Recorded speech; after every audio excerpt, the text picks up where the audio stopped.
أعوذ بالله من الشيطان الرجيم.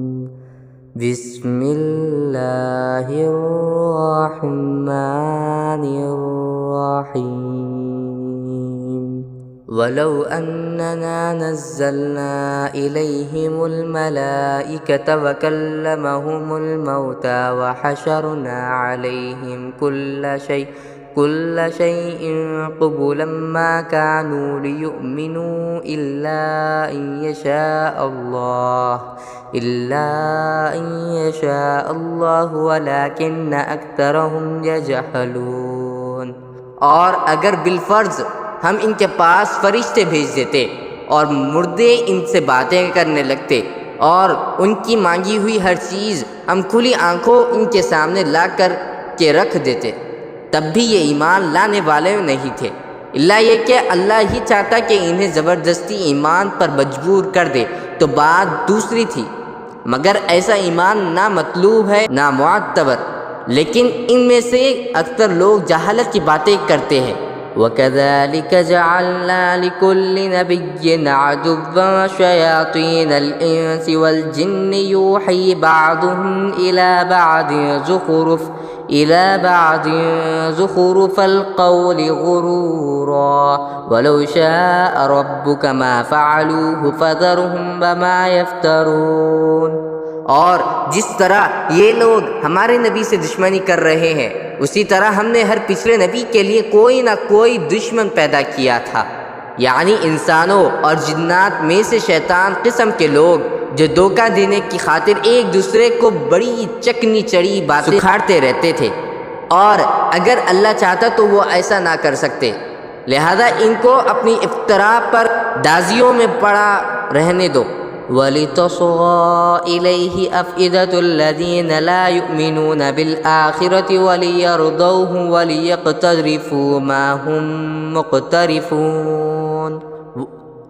اور وہ انبیاء کے دشمن چکنی چپڑی باتیں اس لیے بناتے تھے تاکہ جو لوگ آخرت پر ایمان نہیں رکھتے ان کے دل ان باتوں کی طرف خوب مائل ہو جائیں اور وہ ان کے مگن رہیں اور ساری وہ حرکتیں کریں جو وہ کرنے والے تھے. أَفَغَيْرَ اللَّهِ أَبْتَغِي حَكَمًا وَهُوَ الَّذِي أَنزَلَ إِلَيْكُمُ الْكِتَابَ مُفَصَّلًا وَالَّذِينَ آتَيْنَاهُمُ الْكِتَابَ يَعْلَمُونَ أَنَّهُ مُنَزَّلٌ مِّن رَّبِّكَ بِالْحَقِّ فَلَا تَكُونَنَّ مِنَ الْمُمْتَرِينَ. اے پیغمبر صلی اللہ علیہ وسلم، ان لوگوں سے کہو کہ کیا میں اللہ کو چھوڑ کر کسی اور کو فیصل بناؤں، حالانکہ اسی نے تمہاری طرف یہ کتاب نازل کر کے بھیجی ہے جس میں سارے متنازع معاملات کی تفصیل موجود ہے. اور جن لوگوں کو ہم نے پہلے کتاب دی تھی وہ یقین سے جانتے ہیں کہ یہ تمہارے پروردگار کی طرف سے حق لے کر نازل ہوئی ہے، لہذا تم شک کرنے والوں میں ہرگز شامل نہ ہونا. وَتَمَّتْ كَلِمَةُ رَبِّكَ صِدْقًا وَعَدْلًا لَا مُبَدِّلَ لِكَلِمَاتِهِ وَهُوَ السَّمِيعُ الْعَلِيمُ. اور تمہارے رب کا کلام سچائی اور انصاف میں کامل ہے، اس کی باتوں کو کوئی بدلنے والا نہیں، وہ ہر بات سننے والا، ہر بات جاننے والا ہے. وَإِن تُطِعْ أَكْثَرَ مَن فِي الْأَرْضِ يُضِلُّوكَ عَن سَبِيلِ اللَّهِ إِن يَتَّبِعُونَ إِلَّا الظَّنَّ وَإِنْ هُمْ إِلَّا يَخْرُصُونَ. اور اگر تم زمین میں بسنے والوں کی اکثریت کے پیچھے چلو گے تو وہ تمہیں اللہ کے راستے سے گمراہ کر ڈالیں گے، وہ تو وہم و گمان کے سوا کسی چیز کے پیچھے نہیں چلتے، اور ان کا کام اس کے سوا کچھ نہیں کہ خیالی اندازے لگاتے رہیں. إِنَّ رَبَّكَ هُوَ أَعْلَمُ مَن يَضِلُّ عَن سَبِيلِهِ وَهُوَ أَعْلَمُ بِالْمُهْتَدِينَ. یقین رکھو کہ تمہارا رب خوب جانتا ہے کہ کون اپنے راستے سے بھٹک رہا ہے، اور وہی ان لوگوں کو خوب جانتا ہے جو صحیح راستے پر ہے. فَكُلُوا مِمَّا ذُكِرَ اسْمُ اللَّهِ عَلَيْهِ إِن كُنتُمْ بِآيَاتِهِ مُؤْمِنِينَ.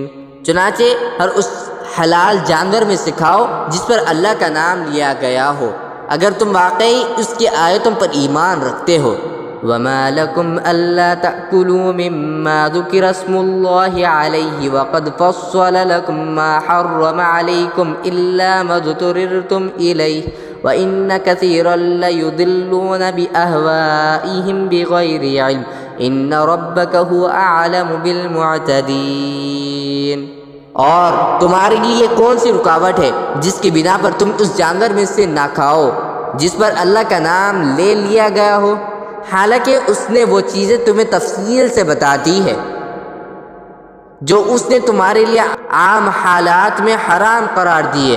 البتہ جن کو کھانے پر تم بالکل مجبور ہی ہو جاؤ تو ان حرام چیزوں کی بھی بقدر ضرورت اجازت ہو جاتی ہے، اور بہت سے لوگ کسی علم کی بنیاد پر نہیں بلکہ صرف اپنی خواہشات کی بنیاد پر دوسروں کو گمراہ کرتے ہیں۔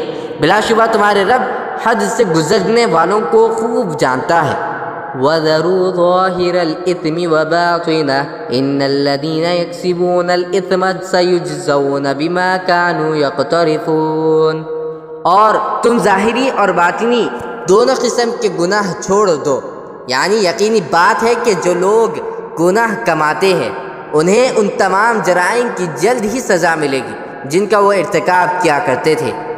وَلَا تَأْكُلُوا مِمَّا لَمْ يُذْكَرِ اسْمُ اللَّهِ عَلَيْهِ وَإِنَّهُ لَفِسْقٌ وَإِنَّ الشَّيَاطِينَ لَيُوحُونَ إِلَىٰ أَوْلِيَائِهِمْ لِيُجَادِلُوكُمْ وَإِنْ أَطَعْتُمُوهُمْ إِنَّكُمْ لَمُشْرِكُونَ۔ اور جس جانور پر اللہ کا نام نہ لیا گیا ہو اس میں سے مت کھاؤ، اور ایسا کرنا سخت گناہ ہے۔ مسلمانوں شیاطین اپنے دوستوں کو ورغلاتے رہتے ہیں تاکہ وہ تم سے بحث کریں، اور اگر تم نے ان کی بات مان لی تو تم یقیناً مشرک ہو جاؤ گے۔